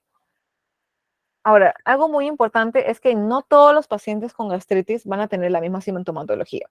Un ejemplo, a mí me dio gastritis el año pasado. Yo más tenía lo de los eructos y náuseas, la llenura y la distensión. Con respecto al ardor, no tanto. Dolor sí tenía un poco, pero propiamente de la distensión abdominal. Hay otros pacientes que simplemente tienen eructos, náuseas y también tienen el ardor y dolor.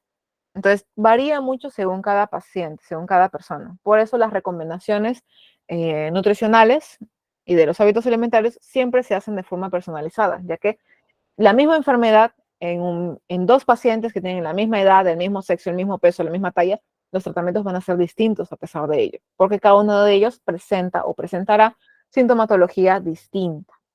Bien, vamos entonces a ver si es que hay alguna consulta, alguna pregunta. El queso depende mucho de qué tipo de queso, estimado estudiante. Hay quesos que no tienen una cantidad, el queso fresco no suele tener mucha cantidad de lo que viene a ser sal, pero depende de qué variedad, porque al menos aquí en Perú tenemos una amplia variedad de quesos, pero con respecto al queso fresco tenemos aún una mayor variedad de lo que vienen a ser los quesos.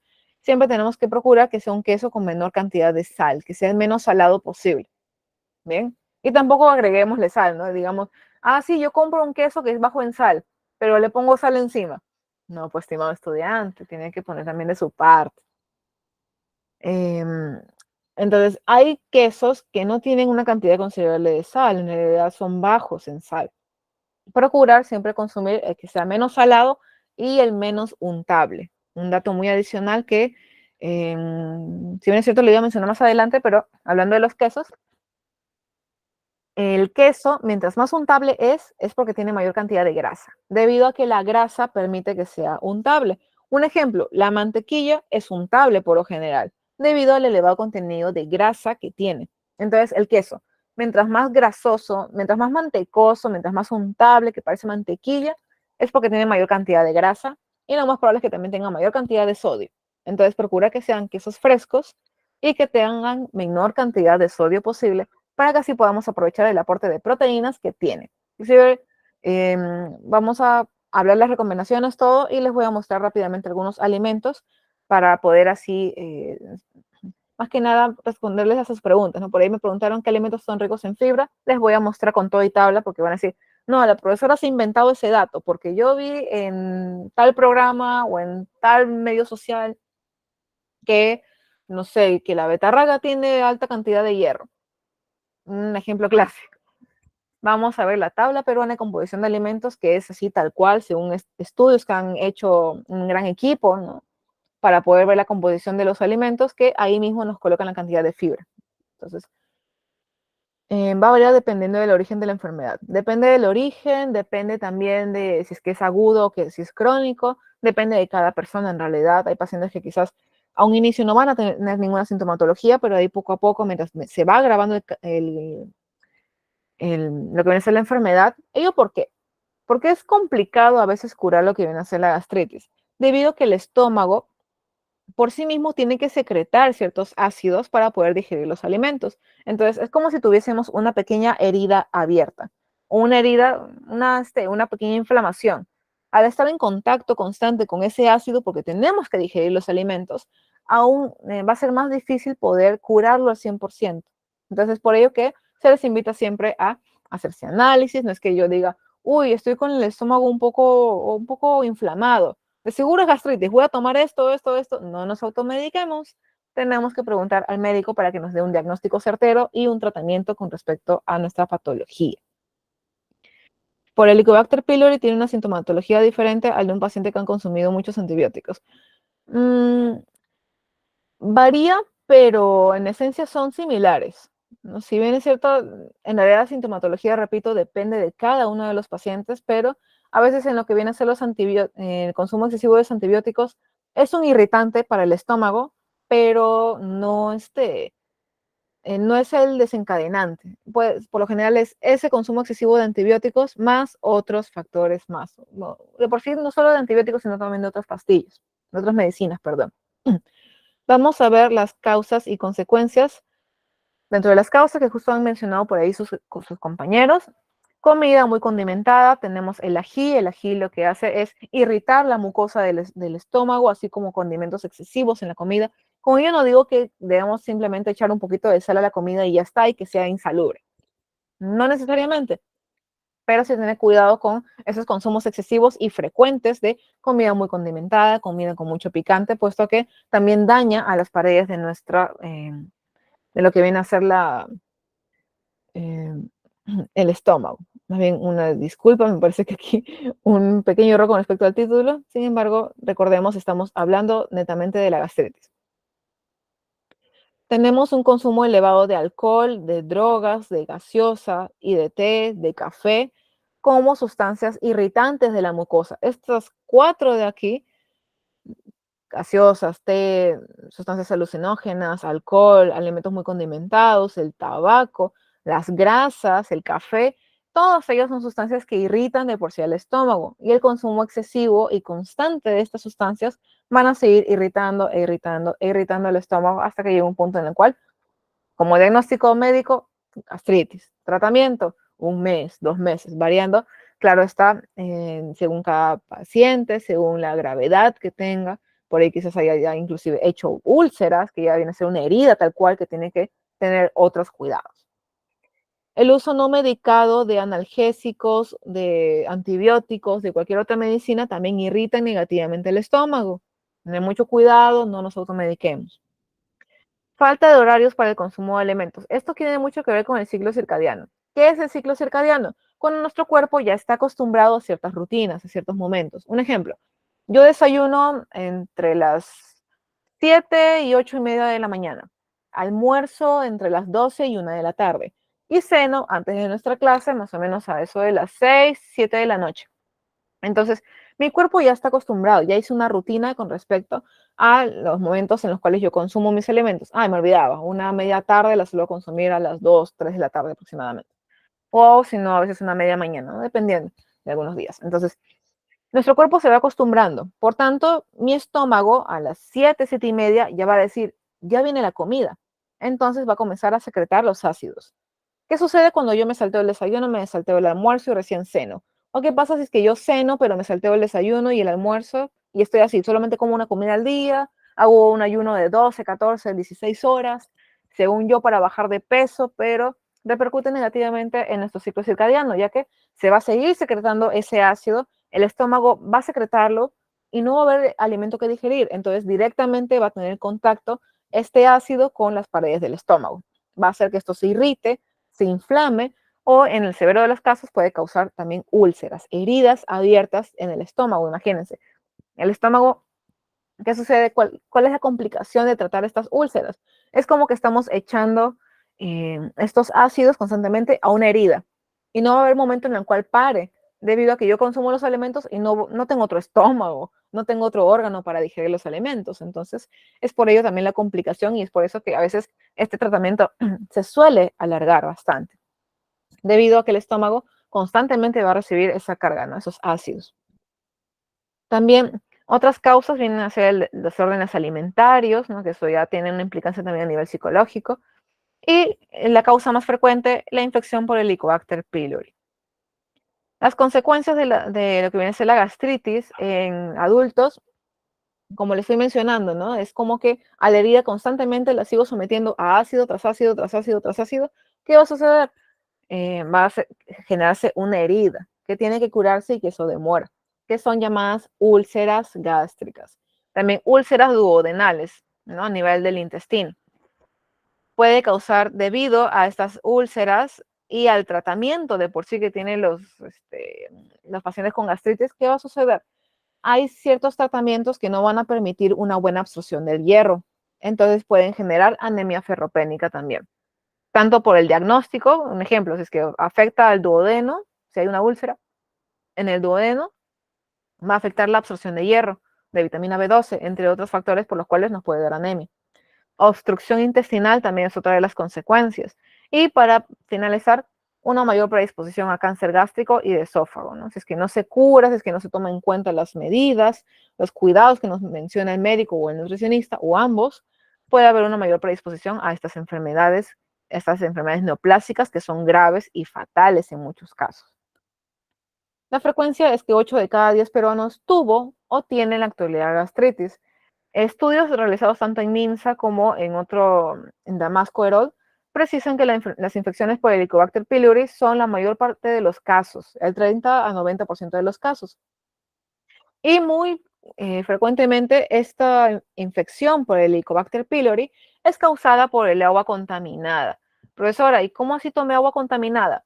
Al comer en un restaurante no autorizado, que no cumple con medidas sanitarias, puede que en un apuro tome agua del caño directamente y esta agua no está purificada, no está hervida. Entonces, hay muchas formas en las cuales yo pude haberme contagiado, o mejor dicho, haberme infectado por esta bacteria. ¿Cómo podemos prevenirlo? Aumentar el consumo de cereales y granos integrales, que era la pregunta que justo mencionaron, ¿no? ¿Qué alimentos son ricos en fibra? En un momento les comparto la tabla. Evitar el consumo de azúcares simples, grasas y alimentos ultraprocesados. Azúcares simples, bien sabemos que también es netamente por los triglicéridos, por la hipertensión arterial.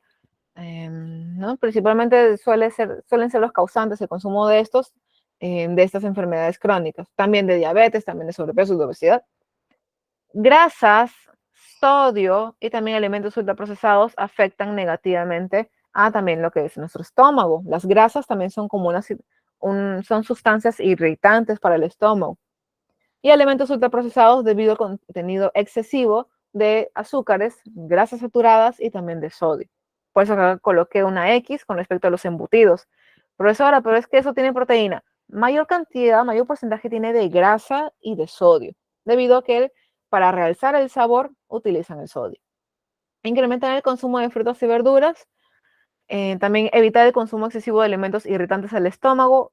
Hemos hablado de muchos, hemos hablado que sustancias irritantes del estómago, el ají, los condimentos, la gaseosa, el té, el café, el alcohol y las sustancias nocivas.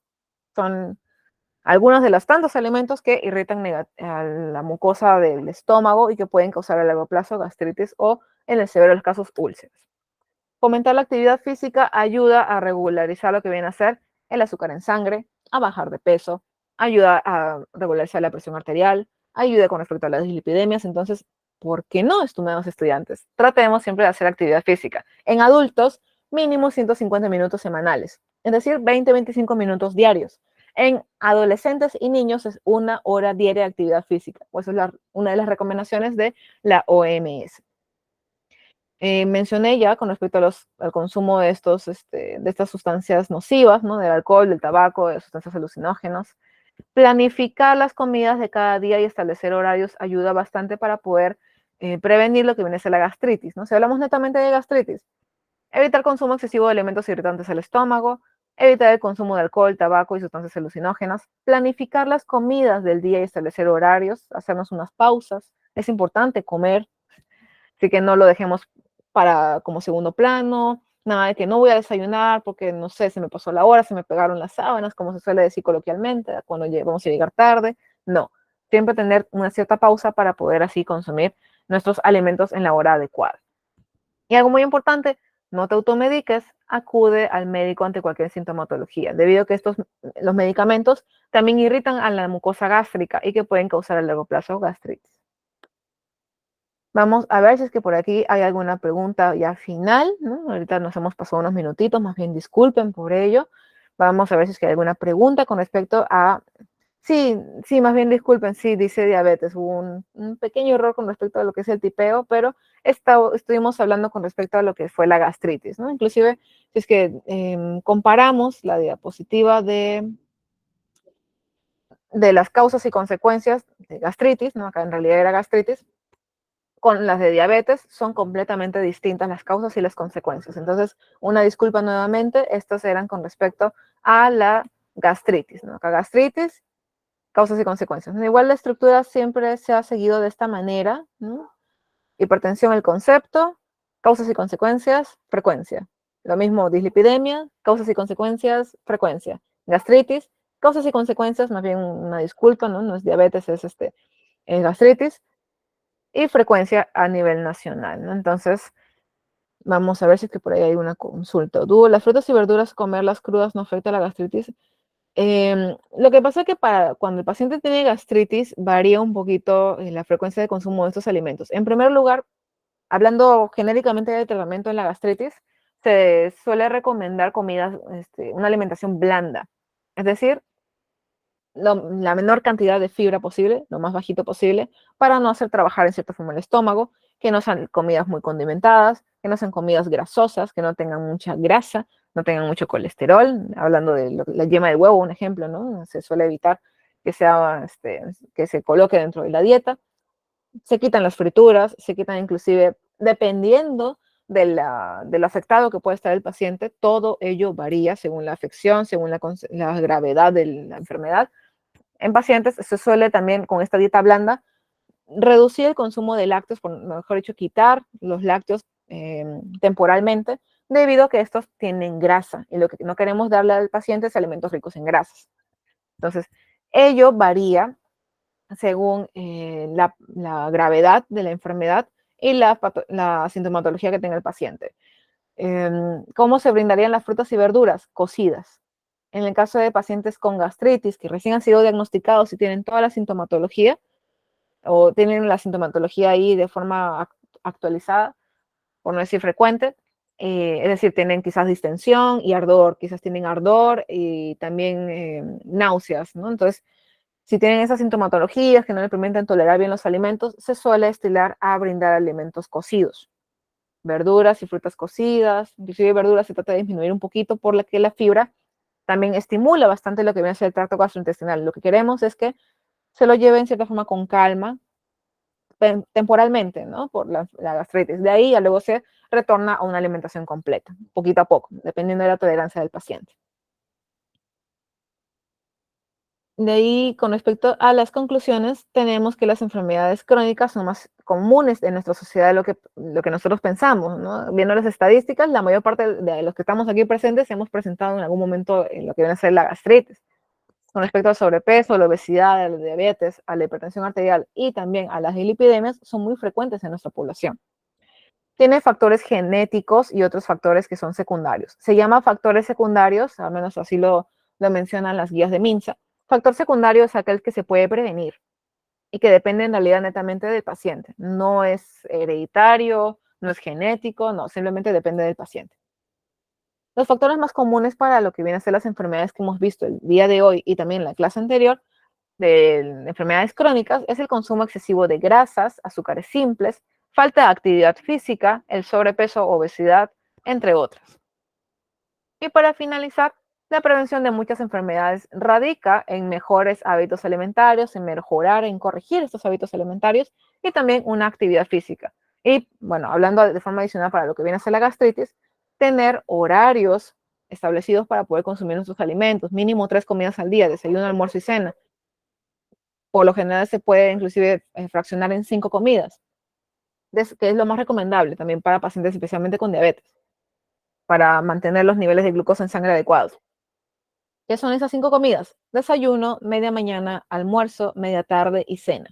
Hay pacientes diabéticos que sí se les suele fraccionar más las comidas. Hay pacientes que son gestantes y que se les tiene que fraccionar para que haya una mejor tolerancia. Todo varía según cada paciente, según la tolerancia del paciente, según la enfermedad o condición en la cual esté el paciente, entre otros factores. Por eso, dietas 100% personalizadas. Aquí tenemos la bibliografía. Más bien una disculpa si es que no hemos podido presentar. Acá créanme que yo tenía ya para volverles a mostrar con más detalle el plato para comer saludable, las tablas para poder brindar los alimentos ricos en fibra, pero al menos les pude dar algunos alcances básicos, ¿no? Que son alimentos ricos en fibra, frutas, verduras, menestras, frutos secos y alimentos que sean integrales. No se preocupen que en la siguiente clase que vamos a ver lo que es la evaluación nutricional, dietética y evaluación nutricional vamos a ver la siguiente clase, así que ahí también vamos a poder hacer un pequeño espacio para poder mostrarles, ¿no? Porque también tiene mucho que ver una alimentación saludable con respecto a la dietética, así que no se preocupen, lo tengo aquí anotado, tengo los enlaces aquí, vamos a ver eso en la siguiente clase, ¿sí? Eso sí les quedo debiendo para la siguiente, así que no se vayan a perder la clase de nuestro día viernes. Acá tenemos las diferentes fuentes utilizadas, no acerca de la frecuencia de enfermedades crónicas, lo que viene a ser la gastritis, las guías para el manejo, control de dislipidemias y entre otras enfermedades, que es la gastritis, la hipertensión, ¿no? También tenemos la prevalencia de la hipertensión, tenemos acá también las causas y consecuencias de dislipidemia, de la hipertensión. Y la prevención inicia donde nuestra alimentación saludable lo permite. Es un mensaje que les mencioné en la clase anterior y este prevalece en la clase actual debido a que ya con esta clase culminamos lo que viene a ser las enfermedades crónicas. Les agradezco muchísimo por su participación, por todas sus preguntas por ahí, porque me quedó pendiente una que otra pregunta. No se preocupen, haremos un pequeño espacio para responderlas en la siguiente clase. Y eso sí, no se recomienda lo que viene a ser el ayuno, al menos salvo sea monitoreado por un nutricionista y tenga ciertas pautas, no se suele recomendar debido a que estaríamos alterando el ciclo circadiano. Entonces, realmente no se recomiendan estos ayunos que sí, que si ayunas 8 horas, 12 horas, 14 horas, ayuda a bajar de peso. Por lo general aumenta el deseo de comer apenas unos, no sé, decimos, no, voy a ayunar 12 horas para bajar de peso, pero cuando sea tu primera comida de ese día, vas a tener mayor ímpetu, mayor ansia de comer porque vas a estar con hambre. Entonces, afecta por lo general lo que viene a ser el ayuno. Personalmente no lo suelo recomendar, pero hay algunos nutricionistas que sí lo recomiendan, pero siempre cuando esté monitorizado, ¿no? Y dependiendo de ciertos parámetros que tenga el profesional, ¿no? Entonces, les agradezco muchísimo por su tiempo, por sus preguntas, por su participación constante. Doy paso a la coordinadora para que pueda así brindarles las indicaciones finales y tengan muy buen día y feliz día del trabajo para cada uno de los presentes. Hasta luego. Tengan muy buen día, buena noche, estimados estudiantes.